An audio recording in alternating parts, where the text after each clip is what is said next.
What is poppin' fight fans, and welcome to another episode of the Mystic Hour. I'm here with someone who does not need an introduction. I heard her on another podcast. They made her introduce herself, but the red carpet comes out right here. She's a two-time Olympic gold medalist, 2019 PFL lightweight champion. She fights Jenna Fabian on August 19th at PFL 8. Ladies and gentlemen, Golden Kayla Harrison. Did you like that? Do you like that nickname? Perfection. Awesome. I always thought, I'm like, she needs a nickname. You're dominating too much and doing too many amazing things to not have a nickname. I know. I mean, I have a lot of nicknames, but they're not safe for work, I think. So I got you. I I got have a lot of you. nicknames, but Kayla, we haven't heard from you in a while since you beat it Sydney Danduar back in June. How have you been? How's your summer? good, busy. One of the great things about fighting for the PFL is you stay active. So, after my fight with Cindy, I took about a week off, and then it was right back to the gym, back to training, back to the grind. Eyes on the prize. So it's been pretty busy, pretty intense. Also with the kids. I feel like I might be superhuman some days. I don't know. I'm just today's one of those days where I feel a little superhuman.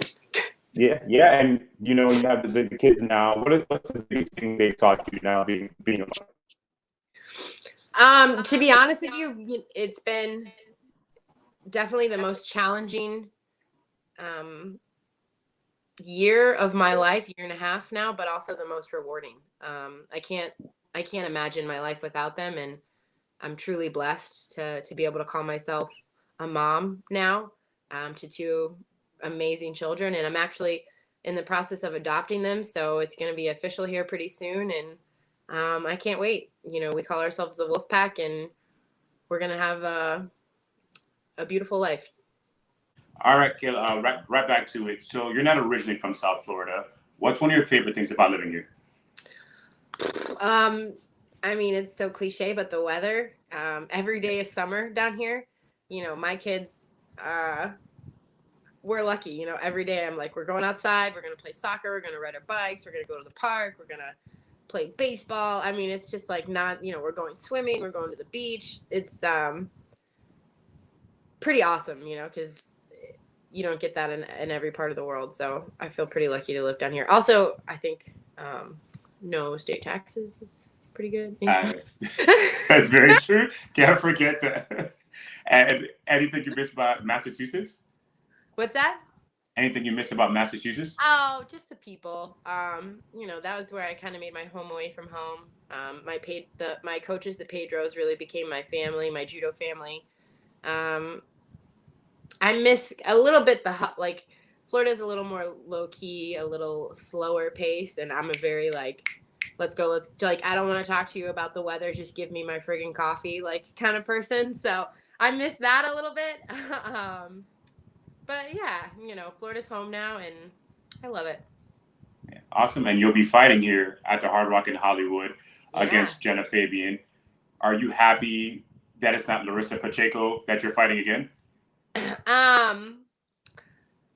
Yeah, I mean, I think that's, a story that's been told twice now. I always want to test myself against new competition. I think that probably I'll see her in the finals, but I'm not looking past Jenna. She's a tough opponent.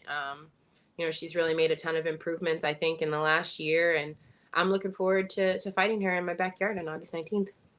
Yeah, and she's been fighting with the PFL about a year and a half.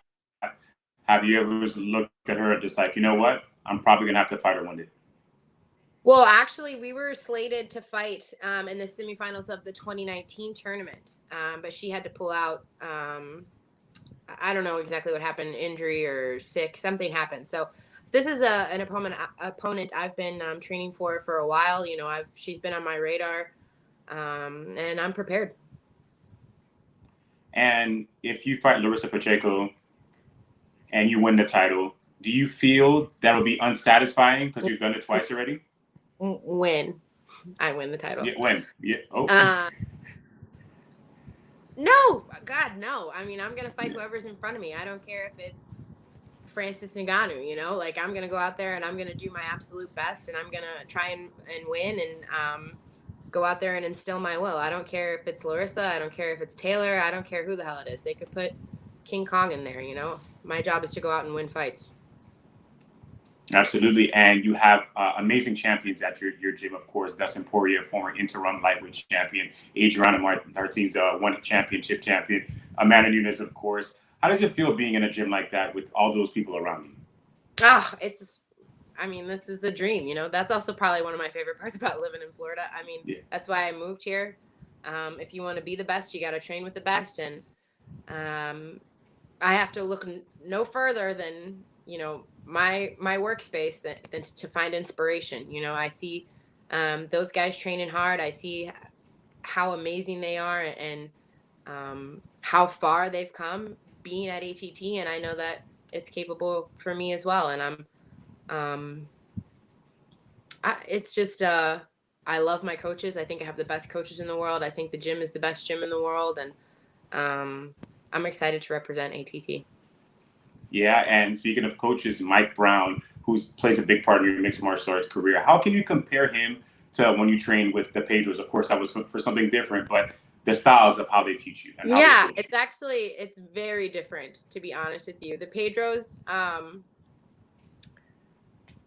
they're more like, I call them good cop, bad cop. You know, Jimmy and Big Jim, his father. Big Jim was sort of the hard one. You know, he was always like, do it again, banana brain, not, you know, no, this way, like very never satisfied. And Jimmy was always the motivator, kind of like, you know, let's go, kid. This is your day. This is, you know, you're the baddest woman on the planet. Like, very inspiring.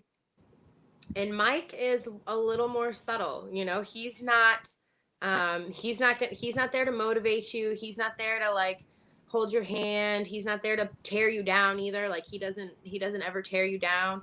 But he is so technical and such a student of the game and so obsessed with MMA that it's impossible not to learn something every single session. And I think that it's such a beautiful thing for me because I'm at a point in my life, in my career, where I don't need to be motivated. I don't need to be yelled at. I don't need to be like, you know, ridden hard or pushed or anything like that. Like I know my limits and I also know what I'm capable of. And the Pedros did an amazing job of preparing me to be a disciplined athlete so that I could have success in MMA. And now I just have like MMA's biggest nerd as my coach. So that's awesome. I love Mike Brown. I know he's soft-spoken here, but I remember him being so hard in that cage. So it's cool to see that transition. Proud of me. He's an interesting character. I give him we have a really good relationship, and I think it is so funny to me that he was like this killer in the cage, but he's so like soft-spoken and nerdy. Like, I like my red wine at night. You know, I'm like, oh my God, this is like one of the toughest guys in the world. What? That's so awesome. Kayla, have you been watching the Olympics lately? I wouldn't say I've been watching just because I don't have a ton of time on my hands, but I have been, you know, checking in, looking at the results and stuff like that. And do you miss it, honestly? Parts of it. I have some nostalgia. You know, I think that I was very blessed to have two great experiences at the Olympics. My journey to the Olympics, you know, the people I met, the places I went, traveling the world with my best friends, doing what I loved, is truly unforgettable. And my daughter had a birthday party the other day, and it was Olympics themed just because the time frame. And I said to the mom, oh, do you want me to bring my Olympic medals? And I hadn't looked at them in so long. They're like in my sock drawer, whatever. And just to like pull them out and think about it and think about the journey and how, you know, some days I still can't believe that this is my life, you know, that I was able to accomplish that. And just all of the people who helped me along the way. Yeah, it's an amazing experience. You know, there's nothing quite like the Olympics. Yeah, and that makes you the legend that you are already today at the age of 31. And of course, I heard that you must have heard the Simone Biles drama and things that happened. Mm-hmm. And some MMA fighters have come out and said, oh, she quit, she's weak. Excuse me. What are your thoughts of their comments that they've made, and what are your comments on Simone Biles, having to pull out? Yeah, I'm not going to comment on it just because I'm not super in the know on the situation. I haven't done a ton of research on why she pulled out, what happened, this or that. So I'm not gonna comment on someone else's choices. Just, I'm not an expert. I'm definitely not a gymnast expert. I'm not gonna make any comments on that. Absolutely. And do you feel that Olympians just naturally have a lot of pressure?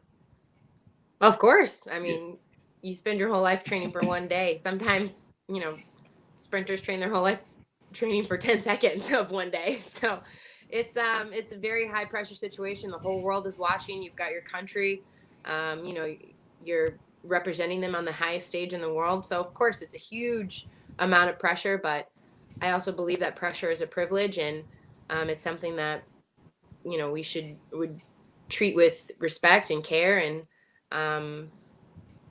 there are a lot of, I always try and think that there are a lot of young eyes watching, even older eyes, but there are always young kids watching, and how you carry yourself and how you handle yourself in those moments of pressure define who you are and define your legacy. Yeah, and speaking of legacy, you've done it in judo, you've done it in mixed martial arts.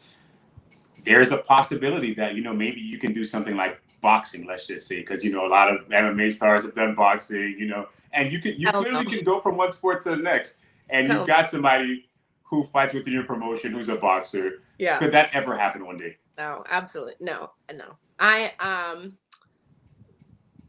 I love what I do. I love MMA. But I also know I'm not superhuman. I'm 31 and I feel like I'm 51. So there's absolutely no chance in hell when I retire from MMA, I'm putting my body through any more torture. There's just no way. No. All right, I try. You never know. We'd love to see you do it. I'm gonna be like, you're gonna be. I think I'm probably gonna be lucky to work out when I'm retired. Like, I'm probably gonna have 2 hip replacements and a shoulder. I'm gonna be like the bionic woman when I retire. So there's no way in hell I'm doing any other sports. I'm gonna join like at one of those softball leagues. Like. There you go. That's something. Absolutely, Kayla. I always like to ask this question. During training camp, what's something that you're listening to, like music-wise? Because I know with the PFL, do they let you choose your music, or do they usually choose something? The last couple fights they've done it, but this one we get to choose. So my walkout song is "Legend" by The Score. Nice. It's super motivational, super inspiring to me. I try to pick songs that are TV friendly also, so that's a little bit difficult at times, especially in the sport of MMA. You get a lot of, at ATT there could be like 10 stereos going at one, like 10 speakers at one time, and I'm like, there is no point in all of us listening to this music because none of us can hear what's happening, so everyone just shut off the music. But my brother actually made me a playlist. So besides the Legend, there's another one. I think it's called Simple Things or something. I don't know why. That song has been in my head like on repeat for the last 3 weeks. Simple things, all your blessings. Wow. Singing career after? No. Kayla, what are 3 things in your life that you are the most grateful for? My kids, my family's health, and I think just the opportunity to wake up every day and live the life that I live. I mean, I want for nothing. We don't need anything. We have a great life. I'm truly blessed. I have the opportunity to change these kids' lives, and everyone's healthy, everyone's happy, everyone's whole. So I'm in a place where I'm grateful for all of it, the highs, the lows, the ups, the downs, the joys, the sorrows, the victories, the defeats. All of it led me to this moment right here, and this is the most at peace and most, I don't know if happy is a real thing, but this is the most whole I've ever felt. So that is awesome, and it's cool to see you blossom in MMA right in front of our eyes. And Kayla, how does it end against Jenna? TKO, KO, or submission. You know, I'm going out there to instill my will, one round at a time, one exchange at a time, 1 minute at a time, one breath at a time. And, you know, I know she's coming out. She's a striker. I'm a grappler. Very, you know, classic matchup. And it's about who wants it more and who's a smarter fighter. And I think we're going to see that. I plan on being dominant, you know, take no prisoners. Absolutely. And anything you want to see to those Harrison fans out there? Thank you guys for the support. I appreciate all of you. I love all of you. I don't have fans, I have friends. So thank you. And tune in August 19th because I'll be putting on a show. Absolutely, Kayla. Thank you so much for coming on. And hopefully we'll speak again. Thank you guys. Absolutely, Kayla. We'll talk soon. All right. Sounds good. Take care. Thank you.